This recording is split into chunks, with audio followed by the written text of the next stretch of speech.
Hello students, इससे पहले जो हमने मोल कॉन्सेप्ट के 3 वीडियोस बनाए हैं उनके अंदर हमने मेनली बात की है डेफिनेशन ऑफ मोल की, how to calculate number of moles, और साथ ही साथ हमने बात की है एवरेज एटॉमिक मास और एवरेज मोलर मास। उनके ऊपर जो क्वेश्चंस भी मैंने कुछ लिए हैं एग्जांपल्स, हालांकि more questions we will take up time to time. तो हम बात कर रहे थे मोल कॉन्सेप्ट की। मोल कॉन्सेप्ट एक इंपॉर्टेंट टॉपिक है और मोल कॉन्सेप्ट में अब हम बात करते हैं केमिकल स्टाइकियोमेट्री की। केमिकल स्टाइकियोमेट्री हेडिंग लिखेंगे,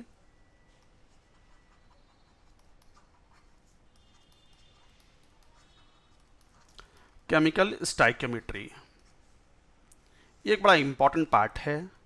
मतलब क्या हुआ, केमिकल रिएक्शंस होती हैं, केमिकल रिएक्शंस में रिएक्टेंट्स होते हैं, प्रोडक्ट्स होते हैं। तो रिएक्टेंट्स आपस में रिएक्ट करेंगे, प्रोडक्ट्स बनाएंगे। तो how much of the amount of the product is formed from the given amount of the reactant, या प्रोडक्ट की अमाउंट इतनी बनानी हो, एक सर्टेन अमाउंट बनानी हो, तो how much of the reactant would be needed. All this calculations we study in chemical stoichiometry. तो it involves calculations of amount of reactants products involved in a chemical reaction।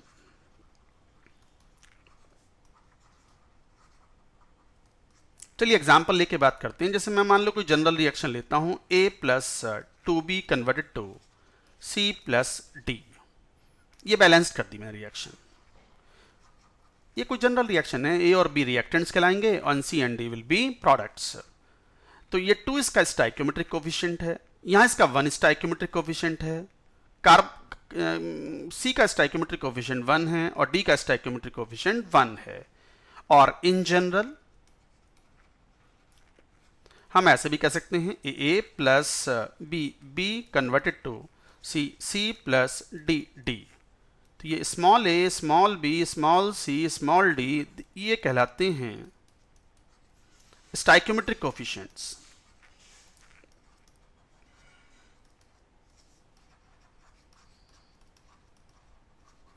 These are called stoichiometric coefficients. Capital A, capital B, these are species or the reactants involved in the chemical reaction. Capital C, capital D यहाँ कौन हो गए, products हो गए। और ये balance reaction थी। हालांकि क्वेश्चंस में कई बार आपको रिएक्शन बैलेंस नहीं होती, सिंपल रिएक्शंस होती हैं, तो उन्हें हिट एंड ट्रायल मेथड से हम बैलेंस कर लेते हैं। Number of atoms of every element should be same in left side as well as right side, reactant side as well as product side. अब बात आती है स्टाइकियोमेट्री को रीड कैसे करते हैं। जैसे वापस यहीं आओ, रिएक्शन को वापस लिखते हैं, A plus 2B converted to C plus D। क्या मतलब हुआ उसका कि अगर A का 1 मोल कंप्लीटली रिएक्ट करता है 2 मोल ऑफ B से, then both will be completely consumed. In that case you will say 1 mole of C will be formed, 1 mole of D will be formed। मास में नहीं रीड करना है, stoichiometry हमेशा read करनी है आपको मोल्स में। स्टाइकियोमेट्रिक कोफिशिएंट 1 है, मतलब 1 mole of A when reacts with 2 moles of B it will form 1 mole of C and 1 mole of D। अच्छा, और एक एग्जांपल लेके बात करें। जैसे मान लो ऐसे कह दें, एल्यूमिनियम जब HCl से रिएक्शन करता है एक्वस मीडियम में तो बनाता है AlCl3 प्लस 3/2 H2 गैस।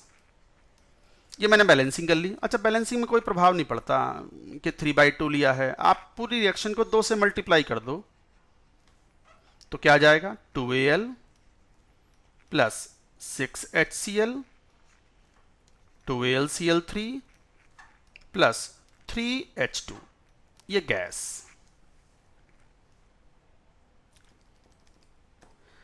अब जरा दोनों रिएक्शंस को देखो। मैंने अभी कहा था कोई अंतर नहीं है, there is no difference in both these reactions. Aluminium और HCl का जो रिएक्शन का मोलर रेशियो है दैट इज 1:3, तो यहां भी 2:6। 2:6 इज सेम एज 1:3। यहां AlCl3 और H2 का जो रेशियो मिला 1:1.5, यहां मिला 2:3, दोनों एक ही तो बात है। तो स्टाइकियोमेट्री से कोई प्रभाव नहीं पड़ता। आप चाहो तो ऐसे पढ़ो, 1 mole of aluminium if reacts with a 3 mole of HCl will form 1 mole of AlCl3 and 1.5 mole of H2। या फिर यूं रीड करो, 2 moles of aluminium if reacts with 6 moles of HCl will form 2 mole of AlCl3 and 3 moles of H2। तो ये balance reaction की stoichiometry है। किस में पढ़नी है, किस में पढ़नी है? मोल्स में। नेवर रीड इन मास। तो इस पॉइंट को ध्यान में रखना है और बाकी यूनिटरी मेथड अप्लाई करना है। यूनिटरी मेथड आप समझते हो? यूनिटरी मेथड मतलब a very simple one example के साथ, जैसे 1 दर्जन केले 50 रुपए के, तो 5 केले कितने रुपए के? तो we can calculate so that way. चलो ले ही लेते हैं एग्जाम्पल। 1 दर्जन मतलब 12 बनाना कॉस्ट 50 रुपीज। तो मान लो मैंने 5 केले खरीदे हैं, तो 5 बनाना will cost how much? 50 upon 12 into 5, these many rupees। So like that you calculate the cost of 5 banana। Same concept will be applied here। It is very simple once you understand।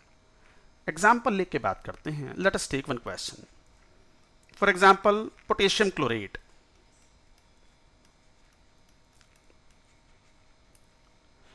Potassium chlorate को अगर हम strongly heat करते हैं तो decompose हो जाता है ये KCl में एंड ऑक्सीजन गैस में। अच्छा, बैलेंसिंग कर लो। यहाँ 3 ऑक्सीजन एटम्स हैं, या एक O2 आया है, तो 1.5 से मल्टीप्लाई कर लेते हैं। अच्छा फिर सुनो, 1.5 लेना है कि सर 3 लेकर के 2 से मल्टीप्लाई करें? Does not make any difference. आप चाहे 1.5 लो या पूरी रिएक्शन को 2 से मल्टीप्लाई करके इनको इंटीजर्स बनाओ, अप टू यू, वो कोई प्रॉब्लम नहीं है। जैसे मान लो क्वेश्चन ये कह दे कि हमने 5 मोल KClO3 को एक कंटेनर में लिया और स्ट्रांगली हीट किया, तो बताओ कितना KCl मिलेगा? तो कैसे करोगे? देखो क्वेश्चन बैलेंस कर लो। ये बैलेंसिंग हो गई, लिख दिया बैलेंस्ड। ये आपको चेक करना होता है न्यूमेरिकल्स क्वेश्चंस में कि बैलेंसिंग है कि नहीं है। नहीं है तो बैलेंसिंग करें। तो जैसे यहां पे क्या बोलोगे? 1 है, 1 मोल KClO3 से कितना मोल मिला? KCl। तो एक काम कर लो, 1 मोल से कितना? 1 मोल, तो 1/1 यूनिटरी मेथड। तो फिर 5 मोल से कितना? इंटू 5 मोल। तो बस मिल गए 5 मोल KCl इज ऑब्टेन्ड। अच्छा यहां आओ और समझो, 1 मोल KClO3 से कितने मोल O2 मिलते हैं? 1.5। तो लिखो 1.5 अपॉन 1। तो फिर 5 मोल से कितने मिलेंगे? Into 5, 7.5 mole. That is it, your answer. अगर क्वेश्चन मास पूछता है तो आप तो जानते हो मास क्या होता है? Moles into molar mass. तो 5 इंटू 39 प्लस 35.5 ग्राम। आगे एक आंसर। अच्छा ऐसे ही आपसे अगर O2 का मास भी पूछा जाए कि how much of the O2 mass will be produced, तो 7.5 और O2 का मोलर मास तो आप जानते हो 32 ग्राम। तो जो भी आ जाए वही आपका आंसर हो गया। तो like that you can calculate। Let us take one more example। For example, combustion of methane। Question कहे कि 8 ग्राम मीथेन है हमारे पास, undergoes combustion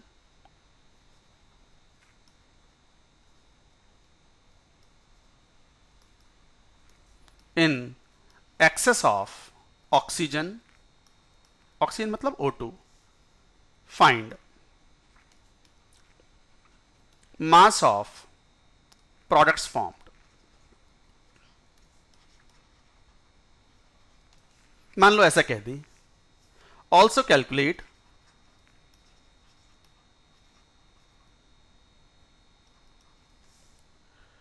mass of O2 needed, oxygen needed to do complete combustion।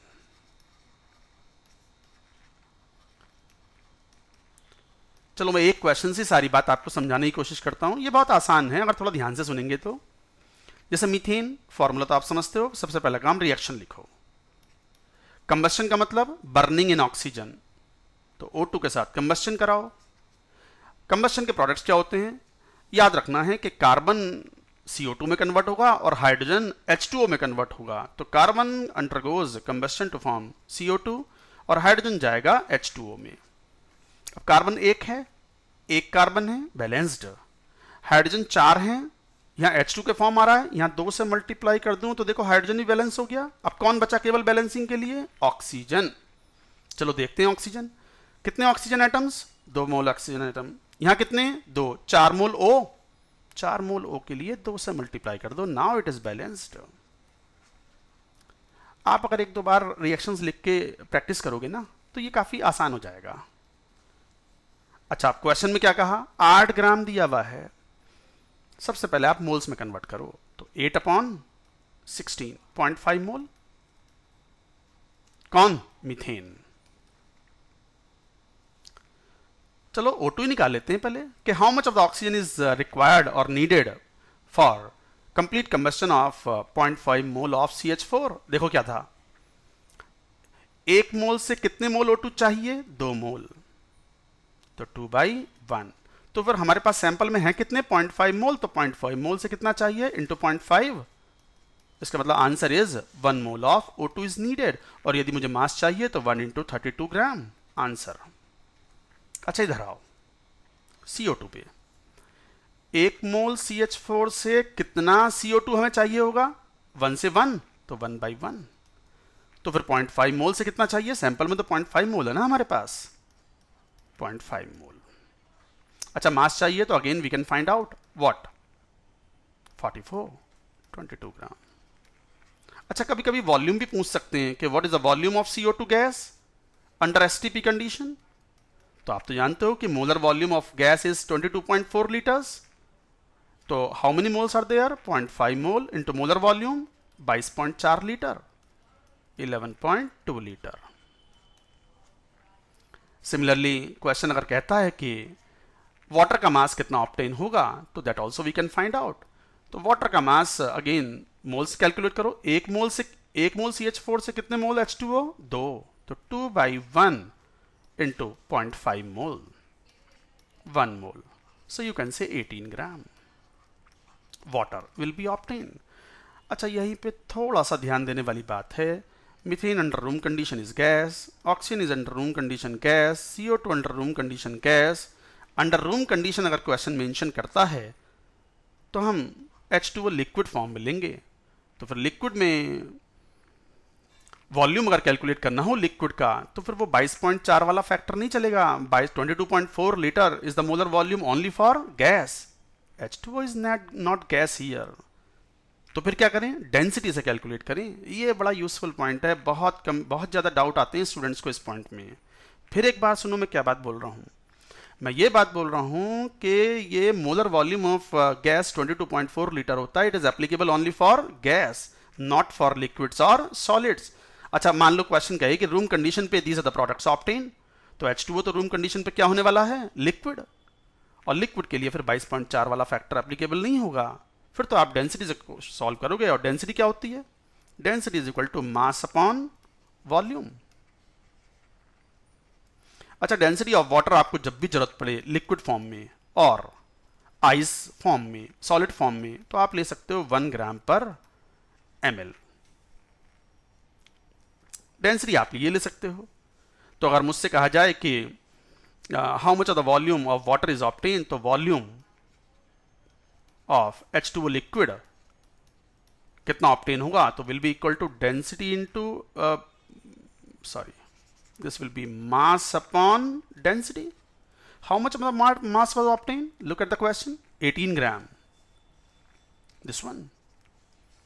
So you will say 18 gram upon density, this 18 ml. That's it. यही आपका answer है। तो liquid और सॉलिड केसेस में आपको ये वाला फॉर्मूला यूज करना है, density is equal to mass upon volume. एक और एग्जांपल लेते हैं स्टाइकियोमेट्री का। क्वेश्चन आपसे ये कहे कि let us right in the form of question, find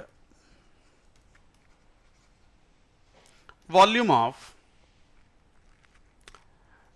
gases evolved total volume. If 0.5 mole of lead nitrate is strongly heated to give NO2 and O2 gases. अच्छा, इस क्वेश्चन में जैसे मैं इस क्वेश्चन को अप्रोच करूं, मान लो इतना ही क्वेश्चन दिया हुआ है, अगर आईआईटी में क्वेश्चन आएगा तो इतना ही आएगा। 12th के स्टूडेंट्स को इसमें प्रॉब्लम नहीं आएगी। अगर 12th क्लास के स्टूडेंट्स हैं, उनको ये क्वेश्चन अटेम्प्ट करना हो तो उनको प्रॉब्लम नहीं आएगी, क्योंकि उन्होंने कुछ रिएक्शंस पढ़ी हुई होती हैं, उनको आइडिया होता है। बट जो स्टूडेंट्स एकदम 11th क्लास में अभी आए हैं, तो उनको सबसे बड़ा प्रॉब्लम इस पॉइंट पे ये आता है, उनके सामने संकट ये रहता है कि रिएक्शन क्या लिखें। तो अभी थोड़ा सा आपको पेशेंस रखना पड़ेगा। थोड़ा सा आइडिया क्वेश्चन ने दिया भी है कि N2 और O2 गैस हैं, थोड़ा हम सिखा रहे हैं, तो समय के साथ आप सीखेंगे। बट धीरे धीरे आप जान जाएंगे कि what may be the products obtained from a chemical reaction. तो जैसे लेड नाइट्रेट है, PbNO3 ट्वाइस, आयनिक कंपाउंड है, सॉलिड होते हैं। आपने इसको हीट किया स्ट्रांगली, तो बनाता है ये lead oxide solid plus NO2 gas plus O2 gas. सबसे पहला काम रिएक्शन लिखो। सेकेंड स्टेप क्या होगा, बैलेंसिंग कर लो। तो जरा बैलेंसिंग करोगे तो क्या होगा, मान लो यहाँ 2 लिख लिया आपने, तो 2 PbO। उसके बाद नाइट्रोजन कितने हैं, 4, तो 4 NO2। अब ऑक्सीजन की बैलेंसिंग कर लो, 3 गुणा 2 6, 12 ऑक्सीजन है, 2, 4 दूनी 8 और 2 10 और 2 12। Now reaction is complete, balanced, this is balanced. Question ने क्या दिया था, 0.5 मोल लिए थे आपने। ये गैसेस का वॉल्यूम निकालना है, पहले मोल्स निकाल लो गैसेस के। एक तो गैस ये बनी और एक गैस ये बनी, ये नहीं, ये आयनिक कंपाउंड्स होते हैं, they are solid under room conditions. You will study in the chemical bonding that under room conditions the physical state of the most ionic compounds are solids. तो गैसेस के फॉर्म में केवल कौन मिला, NO2 एंड O2। तो अब वापस stoichiometry, ये तो हमें चाहिए ही नहीं। क्वेश्चन पूछता कि how much of the mass of PbO is obtain, तो आप कैलकुलेट कर लेते। अभी चूंकि पूछा नहीं है तो फिर हम गैसेस पे कंसंट्रेट करते हैं।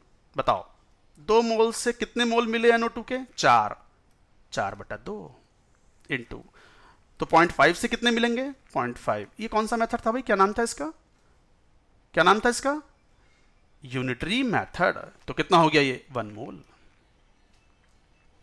इस पर आओ जरा, 2 मोल से कितने मोल O2 मिलेंगे, 1, तो 1/2। तो फिर 0.5 से कितना मिलेगा, इंटू 0.5, 0.25 मोल। तो बताओ टोटल मोल्स गैसेस के कितने हो गए, 1.25, यही मिला। So what is the volume of gases under STP condition, total volume, तो 1.25 मोल इंटू किससे मल्टीप्लाई कर दूं, 22.4 से। यहां से सॉल्व करके लीटर्स, मैं मल्टीप्लाई नहीं कर रहा हूं, आप कर लेंगे। So accordingly you can find out, so like that you can solve. चलिए एक और क्वेश्चन लें। क्वेश्चन ये कह दे कि 13.5 ग्राम ऑफ एल्यूमिनियम, 0.5 है, aluminium metal is dissolved in excess of H2SO4 solution. Find volume of H2 gas evolved at STP। मान लो ये क्वेश्चन हो, बहुत ही कॉमन क्वेश्चन है। तो फिर सबसे पहले क्या करेंगे आप, You will write the reaction, aluminium metal that reacts with H2SO4.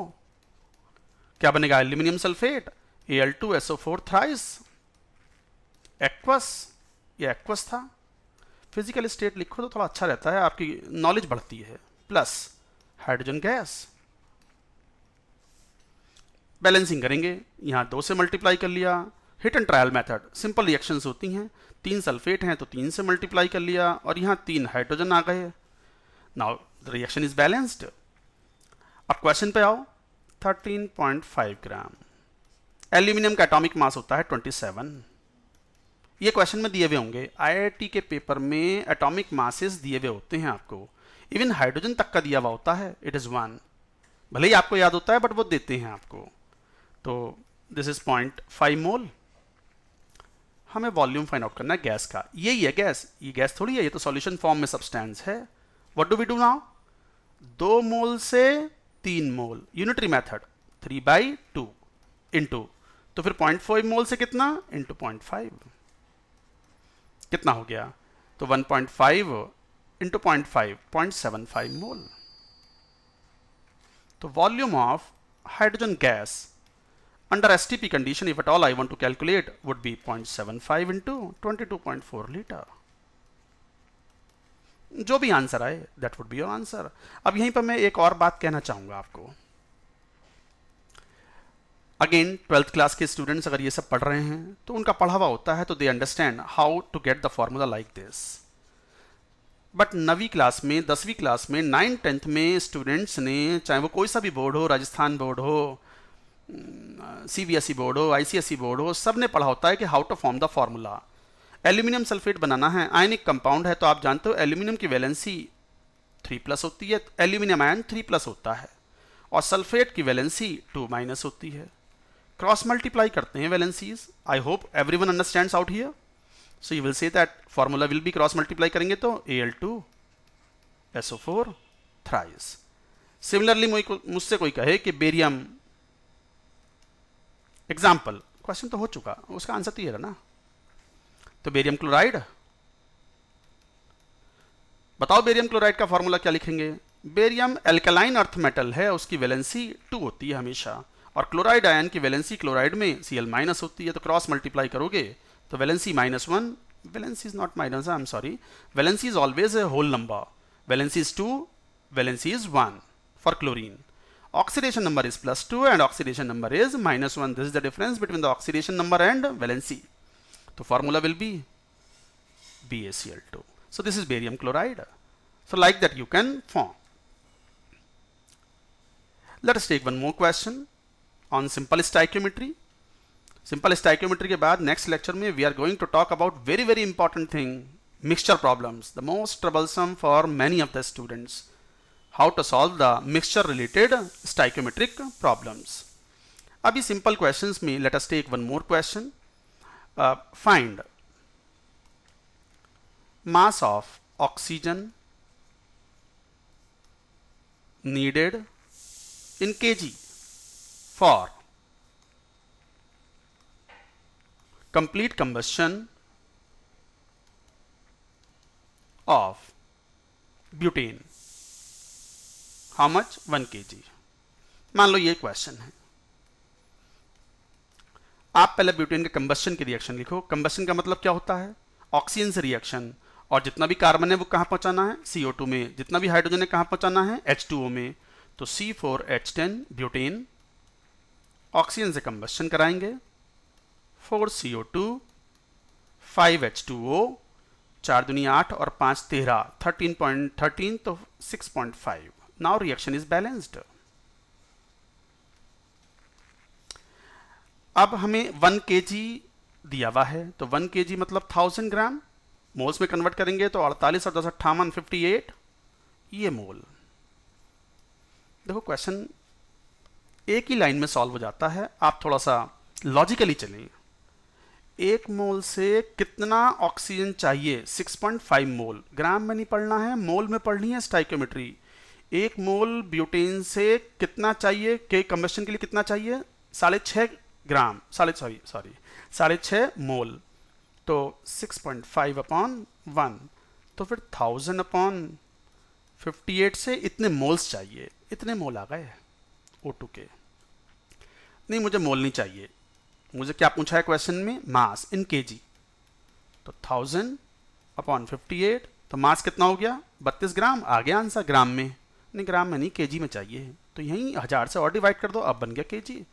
1000 से यह 1000 डिवाइड हुआ। Once you solve it, I think answer for this question is 3.58 kg। यही आंसर है। So like that you can calculate. अब यहीं पे मैं एक बात और कहूँगा, ये थोड़ा और आगे के लेवल की बात है, but you should remember combustion के प्रोडक्ट्स क्या होंगे। तो सर बता तो दिया आपने कि कंबस्शन के प्रोडक्ट्स में अगर कोई ऑर्गेनिक कंपाउंड है तो कार्बन CO2 में जाएगा, हाइड्रोजन H2O में जाएगा। जरूरी थोड़ी है कि वो हाइड्रोकार्बन ही हो, क्या पता वो ऑर्गेनिक कंपाउंड में नाइट्रोजन भी हो, सल्फर भी हो, and any other element could be there. Then what do we do? Example लेके बताता हूँ, CX, HY, OZ, NP, SQ and so on, और भी हो सकते हैं। मान लो इसे कंबस्शन कराया आपने, कार्बन कहाँ भेजना है? CO2 में। हाइड्रोजन कहाँ भेजना है? H2O में। नाइट्रोजन NO में या NO2 में? ना NO में ना NO2 में। Under this condition nitrogen does not undergo combustion. Nitrogen बहुत ही इनर्ट गैस है और कैटलिस्ट की जरूरत होती है नाइट्रोजन कंबस्शन के लिए। तो under these reactions, combustion processes, nitrogen does not react with oxygen. Nitrogen N2 gas के रूप में लिबरेट हो जाता है। This is very important point. If you don't remember at the point of requirement, question का आंसर नहीं आएगा। अच्छा, sulphur most commonly oxide SO2, so like that you will form the product, plus और भी जो भी बनेंगे। बट नाइट्रोजन का ध्यान रखना है कि नाइट्रोजन अगर ऑर्गेनिक कंपाउंड में था और कंबस्शन करा रहे हो तो you will not gate nitrogen oxide, क्योंकि नाइट्रोजन ऑक्साइड का फॉर्मेशन एक तो एंडोथर्मिक प्रोसेस होता है और साथ में उसको कैटलिस्ट की जरूरत पड़ती है। Special conditions are required to form nitrogen oxides. So under this condition only N2 gas will be liberated out. So these are the simple questions based on stoichiometry. In the next lecture, we will talk about the stoichiometric problems related to the mixture. There you have to be a bit careful and you have to do more practice. That's it.